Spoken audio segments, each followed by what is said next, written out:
ദോഹയിൽ നിന്നും Faisal Hamza, media one. ഈയൊരു പേര്, ഈയൊരു വാക്കുകൾ റേഡിയോ മലയാളത്തിന്റെ എല്ലാ പ്രിയപ്പെട്ട കൂട്ടുകാരും കാണുന്നതാണ്, കേൾക്കുന്നതാണ്. Qatar's number 1 radio station radio Malayalam 98.6 നിങ്ങളാണ് താരത്തിന്റെ സമയം. ആദ്യ ഷിഫിൻ കൂടെയുണ്ട്, എന്റെ കൂടെ പറഞ്ഞതുപോലെ ഫൈസൽ ഹംസ. എത്ര വർഷമായെന്നറിയോ നമ്മളിത് കേൾക്കാൻ തുടങ്ങിയിട്ട് ഖത്തറിൽ നിന്ന്? ശരിക്കും കറക്റ്റ് ദിവസം പറയുകയാണെങ്കിൽ 2021 ഡിസംബർ 3 ഖത്തറിൽ വന്നിറങ്ങുന്നത്. കോവിഡ് കാലമാണ്. 2 ദിവസം ഹോട്ടലിലായിരുന്നു. അതിനുശേഷം ഡിസംബർ 5 ഈ ജോലിയിലേക്ക് പ്രവേശിക്കുന്നത്. അന്ന് മുതൽ നമ്മൾ കേൾക്കുകയാണ്.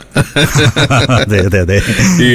ഈ ഇത്രയും വർഷം മനോഹരമായിട്ടുള്ള ഒരു യാത്രയായിരുന്നു ഖത്തറിൽ നിന്നും. ഖത്തറിന്റെ ഓരോ സ്പന്ദനവും ലോകമെങ്ങുമുള്ള മലയാളികളുടെ അരികിലേക്ക് വിഷ്വൽ ട്രീറ്റ് ആയിട്ട് വാർത്തകൾ ഇങ്ങനെ നിറയ്ക്കുകയായിരുന്നു. ഖത്തറിലേക്കുള്ള എന്റെ വരവിന് ഏതൊരു മാധ്യമ പ്രവർത്തകനും കൊതിക്കുന്ന ഒരു സമയമാണ്. പ്രത്യേകിച്ച് ഞാൻ സ്പോർട്സ് ഏറെ ഇഷ്ടപ്പെടുന്ന ഒരാളാണ്. ഞാൻ മാധ്യമ പ്രവർത്തനം തെരഞ്ഞെടുക്കുന്നതിനുള്ള ഒരു പ്രധാനപ്പെട്ട കാരണം ഫുട്ബോളിനോടുള്ള ഒരു ഇഷ്ടം, ക്രിസ്ത്യാനോ റൊണാൾഡോയോടുള്ള ഒരു ഇഷ്ടം. എന്റെ ജീവിതത്തിലെ ഒരു ഡ്രീം ആയിരുന്നു ക്രിസ്ത്യാനോ റൊണാൾഡോയെ കാണണം എന്നുള്ളത്. അത് 2004 വളരെ ചെറുപ്പത്തിൽ തോന്നിയ, പഠിക്കുന്ന കാലത്തൊക്കെ തോന്നിയ ഒരു ഇഷ്ടമാണ്. അപ്പൊ അങ്ങനെ ഉള്ള ഒരാള് ലോകകപ്പ് നടക്കുന്ന വേദിയിലേക്ക് വരുന്നു എന്നുള്ള, ആ നാട്ടിലേക്ക് വരുന്നു എന്നുള്ളതാണ് അതിലെ ഏറ്റവും പ്രധാനം. ഞാൻ സൂചിപ്പിച്ചതുപോലെ 2021 ഡിസംബറിൽ വരിക എന്ന് പറഞ്ഞാൽ ലോകകപ്പിന് പിന്നീട് കൃത്യം 1 വർഷമാണ് ബാക്കിയുള്ളത്. അപ്പൊ ലോകകപ്പിന്റെ ഏറ്റവും ക്രൂഷ്യൽ ആയിട്ടുള്ള പരിപാടികൾ നടക്കുന്ന, അതിന്റെ മുന്നൊരുക്കങ്ങൾ, അതിന്റെ അവസാനവട്ട മിനുക്കുപണികൾ എല്ലാം നടക്കുന്ന ഒരു കാലഘട്ടത്തിൽ ഇവിടെ എത്തി എന്നുള്ളതാണ് ജീവിതത്തിലെ ഏറ്റവും വലിയ ഭാഗ്യമായിട്ട് ഞാൻ കാണുന്നത്. നേരത്തെ സൂചിപ്പിച്ചത് എന്റെ സ്വപ്നമായ ക്രിസ്ത്യാനോ റൊണാൾഡോയെ കാണാൻ കഴിയുന്നു. ലോക ഫുട്ബോളിലെ ഇതിഹാസങ്ങളെ കാണാൻ സാധിക്കുന്നു. ലയണൽ മെസ്സിയുടെ പ്രസ് മീറ്റിലിരിക്കുന്നു. നെയ്മറിന്റെ പരിശീലനങ്ങൾ നമ്മളെല്ലാം ഒരുമിച്ച് പോയി കാണുന്നു. ബ്രസീലിന്റെയും ലോകത്തുള്ള എല്ലാ മാധ്യമ പ്രവർത്തകരെയും അവരുമായിട്ട് നമ്മൾ സംവദിക്കുന്നു. അവരൊപ്പം നമ്മൾ സ്റ്റേഡിയങ്ങൾ അവിടെയൊക്കെ പോയി കാണുന്നു. അപ്പോൾ ശരിക്കും ഒരു ആഗോള മാധ്യമ കമ്മ്യൂണിറ്റിയുടെ ഭാഗമാകാൻ കഴിഞ്ഞു. ആഗോള ഫുട്ബോൾ കമ്മ്യൂണിറ്റിയുടെ ഭാഗമാകാൻ കഴിഞ്ഞു എന്നുള്ളതാണ് ഏറ്റവും വലിയത്. അതിനേക്കാളെല്ലാം ഉപരി എൻ്റെ ജീവിതത്തിലെ ഏറ്റവും മനോഹരമായ നിമിഷങ്ങളിലൊന്നെന്ന് പറഞ്ഞാൽ, നമുക്കറിയാം ഖത്തർ ലോകകപ്പുമായി ബന്ധപ്പെട്ട് വെസ്റ്റേൺ മീഡിയ നിരന്തരം ഖത്തറിനെ ആക്രമിക്കുന്നുണ്ടായിരുന്നു. നമ്മളെല്ലാം കണ്ടു. ആ ആക്രമണത്തിന്റെ എല്ലാം ഇടയിലാണ് ലോകകപ്പിന് തൊട്ടു മുമ്പ്, ആഴ്ചകൾക്ക് മുമ്പ് ദോഹ കോർണിഷിനെ വളരെ വൈബ്രന്റ് ആക്കിക്കൊണ്ട് Malayali community, Brazilian fans, Argentina fans, ലോകകപ്പിലുള്ള എല്ലാ ടീമുകളുടെയും ഫാൻസ് കോർണിഷിൽ ഒരുമിച്ച് കൂടാ. ശരിക്കും അധികൃതർ തന്നെ അത്ഭുതപ്പെട്ടു പോയി. ശരിക്കും അത് ഓർഗനൈസ്ഡ് ആയിരുന്നില്ല. അത് ഓർഗാനിക്കലി അവിടെ എത്തിയ ഒരു കമ്മ്യൂണിറ്റി ആയിരുന്നു, ഫുട്ബോൾ ആരാധകരായിരുന്നു. പക്ഷെ ഇത് പലർക്കും അസ്വസ്ഥതയുണ്ടാക്കി. പല മീഡിയയും, വെസ്റ്റേൺ മീഡിയ ഇത് പെയ്ഡ് ആയിട്ട് നടന്ന ഒരു ആഘോഷമാണ്. കാരണം അതുവരെ അവർ പറഞ്ഞിരുന്ന ഒരു കാര്യം, ഇവിടെ ഒന്നും നടക്കാൻ പോകുന്നില്ല, ഇത് ഡ്രൈ ആയിരിക്കും, മരുഭൂമിയിൽ പോലെ ഡ്രൈ ആയ ഒരു ലോകകപ്പാണ് നിങ്ങൾ കാണാൻ പോകുന്നത് എന്ന് പറഞ്ഞ് പ്രചരിപ്പിച്ചവർക്ക് മുന്നിൽ ഇവിടുത്തെ പ്രവാസി കമ്മ്യൂണിറ്റികളും സ്വദേശികളും എല്ലാം മറ്റൊരു തലം കാണിച്ചു കൊടുക്കുക. പക്ഷെ പിറ്റേന്ന് വരുന്ന ആരോപണം എന്താണ്? പെയ്ഡ് കമ്മ്യൂണിറ്റിയാണ്, മലയാളികളെല്ലാം പെയ്ഡ് ക്യാഷ് വാങ്ങിച്ചിട്ടാണ് അവിടെ വന്നതെന്നുള്ള. അതിനു മുമ്പ് വരെയുള്ള മുഴുവൻ ഇത്തരം മാധ്യമ ആക്രമണങ്ങളെയും ഖത്തർ തിരസ്കരിക്കുകയായിരുന്നു. അതിനോട് നിരാകരിച്ചു. അവർ ഡയറക്റ്റ് മറുപടി പറഞ്ഞിരുന്നില്ല. ഇത്തരത്തിൽ പ്രവാസി കമ്മ്യൂണിറ്റിക്കെതിരെ കൂടെ ഒരു ആരോപണം വരുന്ന സമയത്ത് ലോകകപ്പിന്റെ CEO നമ്മളോട് പറയാണ്, ഞാൻ സംസാരിക്കണം, മീഡിയ വണ്ണിനോട് പറയാണ്, ഈ കമ്മ്യൂണിറ്റിയെ റെപ്രസെന്റ് ചെയ്യുന്ന ഒരു മാധ്യമം എന്നുള്ള നിലയ്ക്ക് മീഡിയ വണ്ണിനെ ലോകകപ്പിന്റെ പ്രാദേശിക സംഘാടകരായ സുപ്രീം കമ്മിറ്റി തെരഞ്ഞെടുത്തു എന്നുള്ളത് എന്നെ സംബന്ധിച്ചിടത്തോളം എൻ്റെ ആ ഒരു വർഷത്തെ, എൻ്റെ മാത്രമല്ല മീഡിയ വൺ ഇത്രയും കാലം ഖത്തറിൽ നിന്നുകൊണ്ട് വർക്ക് ചെയ്ത, അതോടൊപ്പം തന്നെ ഈ കമ്മ്യൂണിറ്റി മീഡിയ വണ്ണിന് നൽകിയ ഒരു പിന്തുണ, ഇതിന്റെ എല്ലാം ഭാഗമാണ് എന്നാണ് ഞാൻ. ഇത് കാരണം ഔദ്യോഗികമായ ഒരു സംവിധാനമാണ്. ഞങ്ങൾക്ക് നിങ്ങളോട് സംസാരിക്കാനുണ്ട്. മലയാളി കമ്മ്യൂണിറ്റിക്കെതിരായ ഈ ആക്രമണത്തിൽ അതിനോടുള്ള പ്രതികരണം നടത്താനുണ്ടെന്ന് പറയാണ്. ലോകകപ്പിന്റെ ദിവസങ്ങൾ, കിക്ക് ഓഫിന് ദിവസങ്ങൾക്ക് മുമ്പ് മാത്രം ലോകകപ്പിന്റെ സിഇഒയുടെ ഒരു ഇന്റർവ്യൂ കിട്ടുക എന്ന് പറയുന്നത് അത് സ്വപ്നം മാത്രമായിരുന്നു. എനിക്ക് തോന്നുന്നു മറ്റൊരു മീഡിയയോടും അദ്ദേഹം ആ സമയത്ത് പ്രതികരിച്ചിട്ടുമില്ല. എന്നിട്ട് അദ്ദേഹം വന്ന് പറയാണ്, അതല്ല അതിന്റെ യാഥാർത്ഥ്യം. മലയാളി കമ്മ്യൂണിറ്റി എന്ന് പറയുന്നത് ലോകകപ്പ് തുടങ്ങുന്നതിന്, ഖത്തർ ബിഡ് ചെയ്യുന്നതിന് മുമ്പ് തന്നെ ഇവിടെ എല്ലാ വർഷവും കൃത്യമായി ടൂർണമെന്റുകൾ നടത്തുന്ന, ആഴ്ചകളിൽ പോലും ടൂർണമെന്റ് നടത്തുന്ന, അത് അദ്ദേഹം മീഡിയ വണ്ണിലൂടെ വന്ന് പറയുന്നു. അതിനൊരു ചാനലായി മാറുന്നു മാറുന്നു എന്നുള്ളത് അതിന് നൽകിയ ഒരു സന്തോഷം ചെറുതൊന്നുമല്ല. ഒരു പക്ഷെ ഖത്തറിലെ എൻ്റെ ഏറ്റവും മനോഹരമായ നിമിഷം ഞാൻ പറഞ്ഞില്ലേ, എൻ്റെ വ്യക്തിപരമായി ക്രിസ്ത്യാനോയെയും മെസ്സിയെയും നെയ്മറിനെയും ലോകകപ്പ് എന്ന് പറഞ്ഞ നമ്മുടെയൊക്കെ സ്വപ്നമായ ഗെയിം ലുസൈലും ഒക്കെ അതേപോലെ സ്റ്റേഡിയങ്ങളിൽ അൽബൈത്തിലൊക്കെ ഇരുന്ന് കണ്ട മത്സരം അതൊരു അനുഭവമാണ്. പക്ഷെ ആ അനുഭവത്തിനൊപ്പം തന്നെ ഈ ഒരു ലോകകപ്പിന് മുമ്പുള്ള ഏറ്റവും വലിയ നിമിഷത്തെ കൂടെ കൂട്ടുന്നത്. അപ്പോ ഫൈസൽ, ഖത്തറിലെ മാധ്യമപ്രവർത്തനം ഇവിടെ അവസാനിച്ച് ഇനി നാട്ടിലേക്ക് പോവുകയാണ്. മീഡിയ വൺ ജീവിതത്തിൽ നിന്ന് പടിയിറങ്ങുന്നില്ല, ഇതൊരു ചേഞ്ചാണ്. യഥാർത്ഥത്തിൽ ഞാനൊരു ഡെപ്യൂട്ടേഷന്റെ ഭാഗമായിട്ടാണ് ഇങ്ങോട്ട് വരുന്നത്. 3 വർഷം ഡെപ്യൂട്ടേഷൻ ആയിരുന്നു, അത് 3.5 വർഷത്തോളായിട്ട് നീണ്ടു. എൻ്റെ മാധ്യമപ്രവർത്തന കരിയർ എന്ന് മാത്രമല്ല, എൻ്റെ ജീവിതത്തിലെ തന്നെ ഏറ്റവും മനോഹരമായ ഒരു മാസം അത് ഏതെന്ന് ചോദിച്ചാൽ ഈ ലോകകപ്പ് മാസമാണ്. നമുക്കറിയാം സൂക്കു ആക്കിഫിന്റെ ആ വൈബ്രൻസി അന്ന് അനുഭവിക്കാത്ത, അന്ന് ഒരിക്കലെങ്കിലും സൂക്കു ആക്കിഫിൽ പോയുള്ള ഒരുത്തനും ജീവിതത്തിൽ പിന്നെ അത് മറക്കില്ല. നമുക്കറിയാം അൽബിദയിലെ ഫാൻ പാർക്കിൽ നമ്മളൊക്കെ ലോകകപ്പ് അതിനു മുമ്പ് അനുഭവിച്ചിട്ടുള്ളത് ടിവിയിലൂടെയാണ് കണ്ടിട്ടുള്ളത്, അല്ലെങ്കിൽ നാട്ടിലെ കൂട്ടായ്മകളിൽ ഇരുന്നിട്ടാ ലോകകപ്പ് കാണുന്നത് ചെറുപ്പം മുതൽ. അപ്പൊ നമ്മൾ കാണുന്ന ലോകകപ്പ് എന്ന് പറയുന്നത് കളികൾ മാത്രമാണ്. പക്ഷെ കളിക്കപ്പുറത്തേക്ക് കളി ഒരു സംസ്കാരമായി നമ്മൾ കണ്ടത് അൽബിദയിലെ വൈബ്രൻസി. 8ഓളം എനിക്ക് തോന്നുന്നു 8 സ്ക്രീനെങ്ങാനും ഉണ്ടായിരുന്നു. 70,000-ഓളം വരുന്ന ആളുകൾക്കൊപ്പം ഇരുന്ന് വിവിധ ദേശക്കാര്, ഭാഷക്കാര്, ഒരു വ്യത്യാസവും ഇല്ലാതെ ഒരുമിച്ചിരുന്ന്, നമുക്കറിയാം DJ പാർട്ടികൾ, ശരിക്കും ഒരു സെലിബ്രേഷൻ ആയിരുന്നല്ലോ. അതൊരിക്കലും നമുക്ക് ജീവിതത്തിൽ മറക്കാൻ കഴിയില്ല. മെട്രോ യാത്രകള്, ഈ അർജന്റീന ആരാധകരുണ്ടാക്കിയ ഒരു ഓളം നമുക്ക് ജീവിതത്തിൽ മറക്കാൻ കഴിയുമോ? അവരുടെ ആ ഓളം. സൗദി ആരാധകരുണ്ടാക്കിയ ഓളം, മൊറോക്കോയുടെ ഫാൻസ് നമുക്ക് മിഷൈരി ഡൗൺ ടൗണിലെല്ലാം ഉണ്ടാക്കിയ ആ ഒരു വൈബ്രന്റ് ആയിരുന്നല്ലോ അത്. അങ്ങനെ ഓരോ ആരാധകരും, അപ്പോൾ ഓരോ രാജ്യക്കാരുമായിട്ട് നമ്മൾ സംസാരിക്കുമ്പോൾ എനിക്ക് ഏറ്റവും സന്തോഷം തോന്നിയിട്ടുള്ള ഒരു കാര്യം, ഇപ്പൊ നമ്മളെ സംബന്ധിച്ചിടത്തോളം കേരളത്തിൽ നിന്നുള്ള ഒരു മാധ്യമ പ്രവർത്തകനാണ്, നമ്മൾ നോൺ റൈറ്റ് ഹോൾഡേഴ്സ് ആണ്. നമുക്കറിയാം ഇതിലെ ഏറ്റവും പ്രധാന റൈറ്റ് ഹോൾഡേഴ്സ് ആയിട്ട് ലോകത്തിന്റെ വിവിധ ഭാഗങ്ങളിൽ നിന്നുള്ള വലിയ മീഡിയകളുണ്ട്. അവർക്കിടയിലാണ് നമ്മൾ നമ്മുടെ ഒരു ക്യാമറയും തൂക്കി പിടിച്ച് പോകുന്നത്. ഈ ബ്രസീലിയൻ അതേപോലെ അർജന്റീന തുടങ്ങിയ ടീമുകളുടെ പരിശീലന വേദിയിലേക്ക് നമുക്ക് എല്ലായിടത്തും ആക്സസ് ഉണ്ടായിരുന്നുകൊണ്ട് ഇവരുടെ പരിശീലനം നമ്മൾ നൽകാൻ വേണ്ടിയിട്ട് പോകുമ്പോൾ അവിടെ നിന്നുള്ള മാധ്യമ പ്രവർത്തകർ നമ്മളോട് കാണിക്കുന്ന ഒരു സ്നേഹവും നമുക്ക് അവർ നൽകുന്ന സപ്പോർട്ട്, ടീമിന്റെ വിവരങ്ങൾ, അവർ ആരൊക്കെയായിരിക്കും നെക്സ്റ്റ് ഡേ കളിക്കാൻ പോകുന്നത്, ചേഞ്ചിന് എന്തൊക്കെ സാധ്യതയുണ്ട്, കാരണം അവർ ടീമുമായിട്ട് അത്രയും മിങ്കിൾഡ് ആണ്, അവർക്ക് അവിടെ നിന്ന് വിവരങ്ങളുണ്ട്. അതൊക്കെ നമ്മളോട് ഷെയർ ചെയ്യുന്നത് അവർ ശരിക്കും നമ്മളെ പരിഗണിക്കുന്നുണ്ടായിരുന്നു. അവർക്ക് ഇന്ത്യയിൽ നിന്നുള്ള ഒരു മാധ്യമ പ്രവർത്തകൻ ഫുട്ബോൾ റിപ്പോർട്ട് ചെയ്യാൻ വരുന്നു, TV മാധ്യമ പ്രവർത്തകൻ മാത്രമല്ല, എനിക്കൊക്കെ മുന്നിൽ വലിയ വെല്ലുവിളി ഉണ്ടായിരുന്നു. ഇപ്പം പത്രങ്ങൾ നേരത്തെ തന്നെ മലയാള പത്രങ്ങൾ റിപ്പോർട്ട് ചെയ്യുന്ന സാഹചര്യങ്ങൾ നമുക്കറിയാം. പക്ഷെ നേരിട്ട് കേരളത്തിലെ ഒരു വിഷ്വൽ മീഡിയ ഒരു ലോകകപ്പ് റിപ്പോർട്ട് ചെയ്യുന്ന ആദ്യത്തെ ലോകകപ്പ് ആയിരിക്കും ഖത്തറിലേത്. അപ്പൊ എങ്ങനെയാണ് ഒരു ലോകകപ്പ് റിപ്പോർട്ട് ചെയ്യേണ്ടത് എന്നുള്ളത് മുൻ ഐഡിയ, ഒരു ഗ്രൗണ്ട് റിപ്പോർട്ട് എങ്ങനെയായിരിക്കണം എന്നുള്ളത് നമുക്ക് മുന്നിലില്ല. നമുക്ക് എന്ത് ചെയ്യാൻ കഴിയുമെന്നുള്ള ഐഡിയ ഇല്ല. നമ്മൾ നേരത്തെ ഒരു ലോകകപ്പ് റിപ്പോർട്ട് ചെയ്തിട്ടില്ല. അപ്പോൾ അതുകൊണ്ട് തന്നെ ഒരു ലോകകപ്പ് ഇങ്ങനെയായിരിക്കണം റിപ്പോർട്ട് ചെയ്യേണ്ടത് എന്നുള്ള ഒരു മോഡൽ ക്രിയേറ്റ് ചെയ്യുക എന്നുള്ളത് കൂടെ ഉണ്ടായി. അത് ഏറ്റവും മികച്ച രീതിയിൽ മീഡിയ വണ്ണിന് അതിന് സാധിച്ചു എന്ന് എൻ്റെ കൂടെ സൈഫു ഉണ്ടായിരുന്നു. അദ്ദേഹം ഇവിടെ പരിചയസമ്പന്നനായിരുന്നു. അദ്ദേഹത്തിന്റെ ഒരു പരിചയ സമ്പത്ത് കൂടെ എനിക്ക് ഉപകാരപ്പെട്ടിട്ടുണ്ട്. എൻ്റെ കൂടെ ഉണ്ടായിരുന്ന ക്യാമറാമാരാണെങ്കിൽ ഹരിയാണെന്നെങ്കിലും ഭയങ്കര ഹാർഡ് വർക്കിംഗ് ആയിരുന്നു. അപ്പോ അത് ജീവിതത്തിൽ ഒരിക്കലും ലോകകപ്പുമായുള്ള ഓർമ്മകളുടെ ഒരു പ്രശ്നം എന്താന്ന് ചോദിച്ചാൽ, ഞാനും മാധ്യമത്തിലെ ഹുബൈബും പറയും, നമ്മുടെ കഥകള് പലപ്പോഴും പട്ടാളക്കാരന്റെ കഥകൾ പോലെയാണെന്നാ പറയാ. ഈ ലോകകപ്പ് എന്നുള്ളൊരു വേർഡ് പറഞ്ഞ ഏതാണ്ട് 4 വർഷമായി. അടുത്ത ജൂണിൽ അടുത്ത ലോകകപ്പ് തുടങ്ങാൻ പോവുകയാണ്. അതായത് ഇത് പറയുമ്പോൾ ഇപ്പോഴൊരു എവിടുന്ന് ഒരു രോമാഞ്ചം വരികയാണ്. ആ ഒരു ഫീലാണ് ഓരോ മാധ്യമ പ്രവർത്തകനും, ആ ഒരു ഫീലാണ് കിട്ടുന്നത്. ഗംഭീരമായിട്ടാണ് മുന്നോട്ട് പോകാൻ. വളരെ വിഷമമുണ്ട്, കാരണം ഇവിടത്തെ ഖത്തർ ജീവിതം മെല്ലെ മെല്ലെ ഇങ്ങനെ കഴിയുകയാണ്. ഇനി ബാക്കി അംഗം നാട്ടിലാണ്. അപ്പോ തീർച്ചയായിട്ടും നമ്മൾ ഒരുപാട് ഇവന്റ്സ് നമ്മൾ രണ്ടുപേരും പോയിട്ടുണ്ട്. ഏറ്റവും അവസാനം എനിക്ക് തോന്നുന്നു നമ്മുടെ ഫിഫ അണ്ടർ-17 വേൾഡ് കപ്പിന്റെ ഫൈനൽ ഡ്രോയിലാണ് നമ്മൾ രണ്ടുപേരും അവസാനമായിട്ടിരുന്നത്. മാധ്യമപ്രവർത്തനത്തിന്റെ ഇടയിലുള്ള സൗഹൃദം എന്ന് പറയുന്നത് വലിയൊരു ബോണ്ടിങ് ആണല്ലേ? തീർച്ചയായും. ഖത്തറിന്റെ ഒരു പ്രത്യേകത അവസരങ്ങളുടെ ഒരു കൂടാരമാണ്. ഖത്തർ നമ്മൾ പറയും ഒരു അംബ്രല്ല വേൾഡ് കപ്പ് നമ്മൾ പറഞ്ഞ പോലെ ഒരു കോമ്പാക്ട്നെസ് ഉണ്ട് ഖത്തറിന്.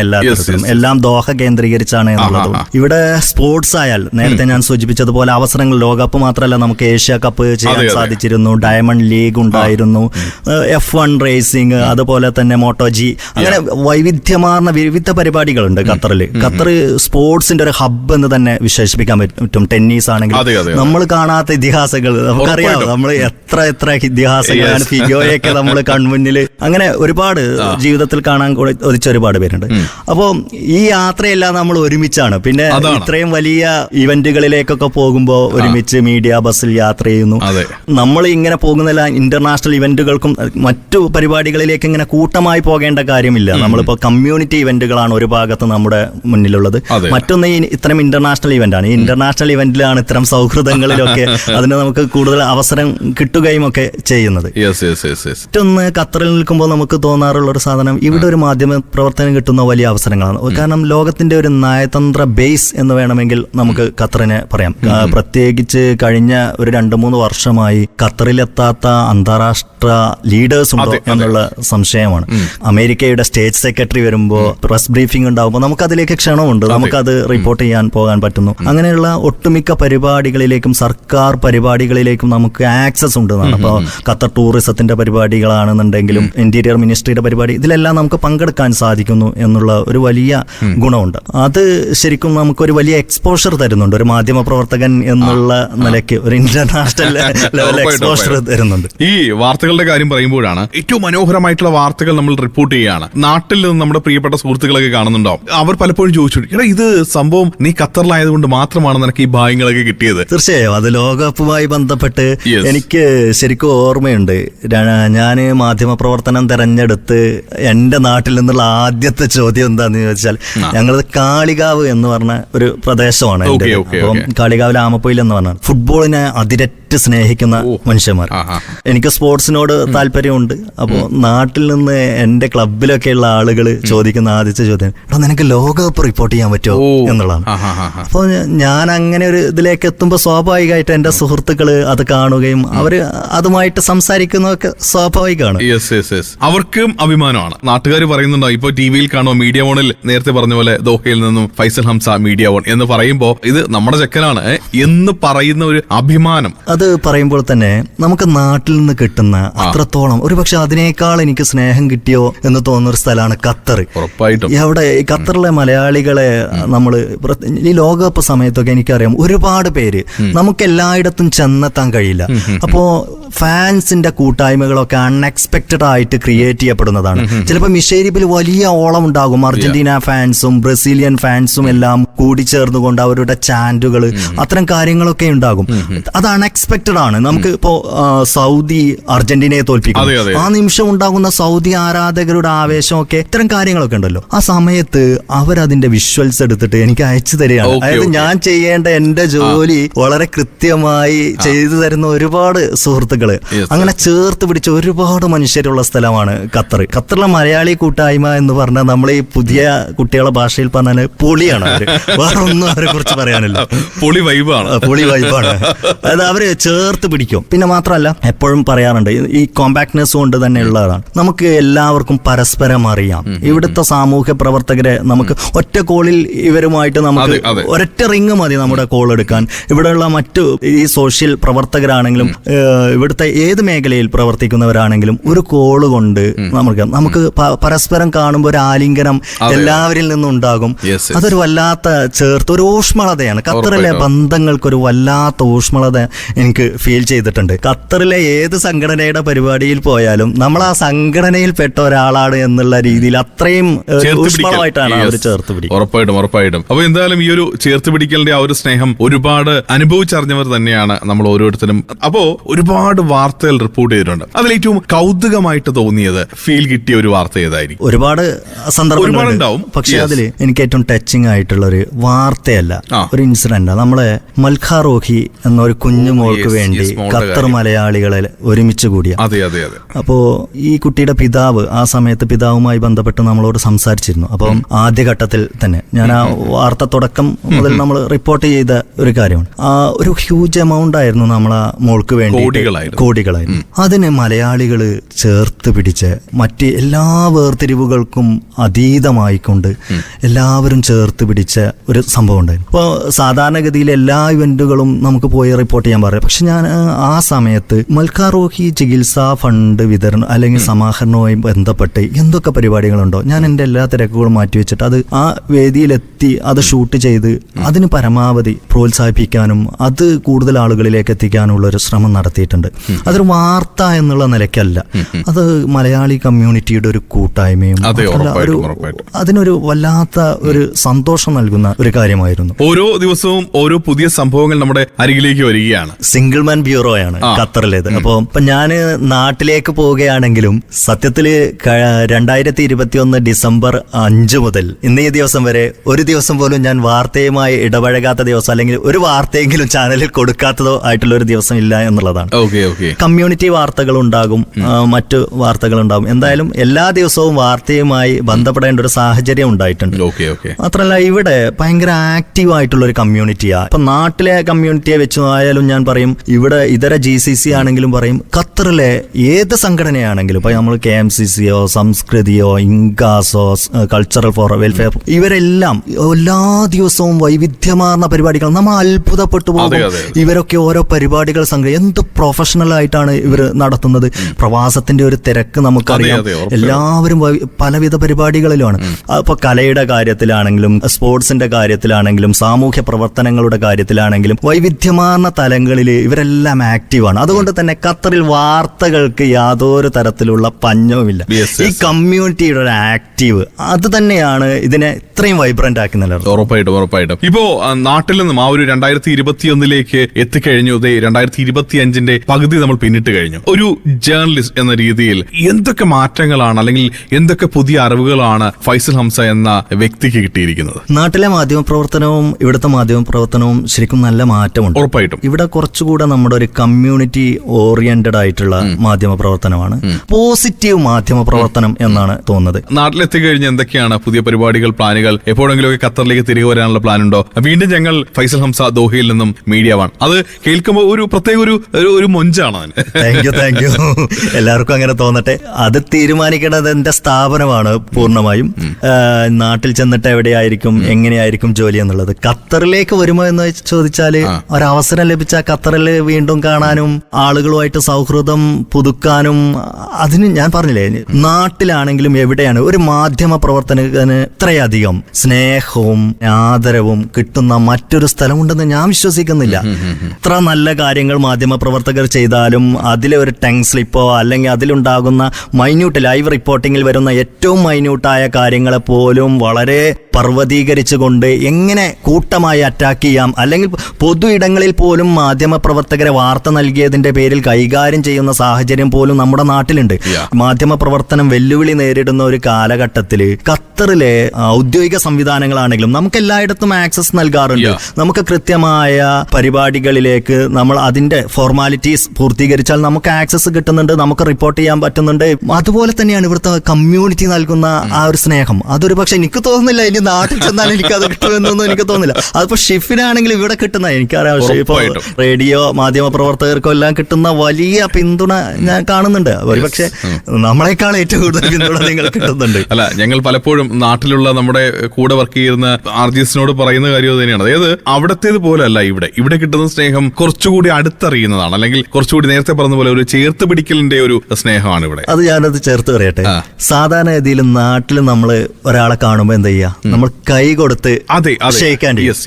ഖത്തറിൽ എന്താ ചെയ്യാ, നമ്മൾ കെട്ടിപ്പിടിക്കും. ഉറപ്പായിട്ടും ഈ ഒരു ബന്ധമാണ്. മറ്റത് രണ്ട് കൈകൾ തമ്മിലുള്ള ബന്ധമാണെങ്കിൽ ഇത് രണ്ട് ശരീരങ്ങൾ തമ്മിൽ അതിന് മനസ്സും എല്ലാം കൂടെ അലിഞ്ഞു ചേരുന്നുണ്ട്. അപ്പോ അതിന്റെ ഒരു ഊഷ്മളത എല്ലാം ഉണ്ട്. തീർച്ചയായിട്ടും നമ്മളുടെ ഒരു സുഹൃത്ത് ഖത്തറിൽ നിന്ന് പോകുന്നു എന്ന് മാത്രമേ ഉള്ളൂ. നമ്മൾ തീർച്ചയായും കോൺടാക്ട് ഉണ്ടാവും. നാട്ടിലാണെങ്കിൽ കൂടി നമുക്ക് നേരിട്ട് കാണാനായിട്ട് പറ്റട്ടെ. വീണ്ടും നമ്മളിങ്ങനെ കാത്തിരിക്കുകയാണ് Faisal Hamza Doha media one എന്നുള്ള ആ ഒരു വാക്കുകൾക്കായിട്ട്. റേഡിയോ മലയാളത്തിന്റെ എല്ലാവിധ വിഷസ്, പേഴ്സണലി എന്റെയും 1000 വിഷസ് ഫൈസലിനെ ഞങ്ങൾ അറിയിക്കുകയാണ്. വളരെ നന്ദി ഷിഫിൻ.